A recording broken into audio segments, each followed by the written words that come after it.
হে বন্ধুরা, আমরা আজকে যাচ্ছি ব্রহ্মপুত্র নদী দেখতে। তাও দেখুন মানুষে কিভাবে যাচ্ছে, তাই আমরাও যাচ্ছি ব্রহ্মপুত্র নদী। কি সুন্দর দেখুন, একটা বালি চিক চিক চিক চিক করতে। এই সৌন্দর্যটা আজকে ওখানে এসে দেখতে চেয়েছিলাম, দেখা হয়েছে। তো আপনার কাছে কেমন লাগছে? এটা যেটা দেখতেছেন, এটাই হলো সেই নদী যাকে আমরা বলি ব্রহ্মপুত্র নদী।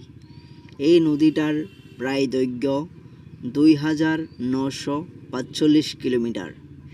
এই নদীটা ভারত ও বাংলাদেশের মাঝে দিয়ে প্রবাহিত হয়েছে। এই নদীটা ভারত বাংলাদেশের অন্যতম প্রধান নদী।